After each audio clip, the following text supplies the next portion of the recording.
เหตุเรียบคนตื่นเบิกบานเลี้ยวไป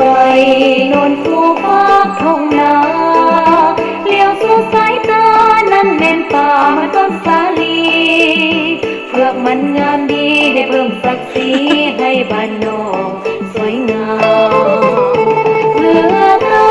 นสักตัวยาเพื่อฝ่าไปเลี้ยงไอ้น้องแนวนาเพื่อสร้างสาเทียนปวดปลายหอยแข็งแข็งบ้านนอกเฮงขึ้นสร้างสาบ้านนา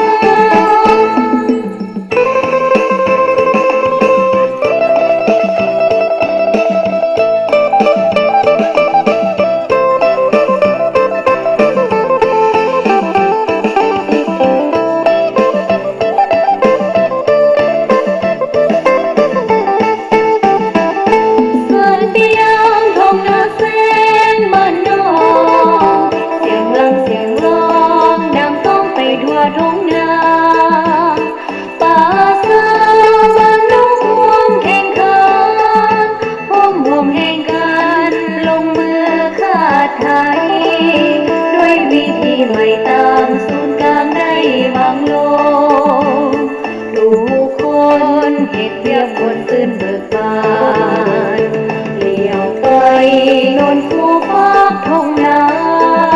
เลี้ยวสู่สายตานั้นแม่นป่าต้นสาลีเพื่อมันงามดีได้เพิ่มศักดิ์ศรีให้บ้านนอกสวยงามเพื่อการสักตัวยาเพื่อฝากไปเลี้ยงไอ้น้องแนวนา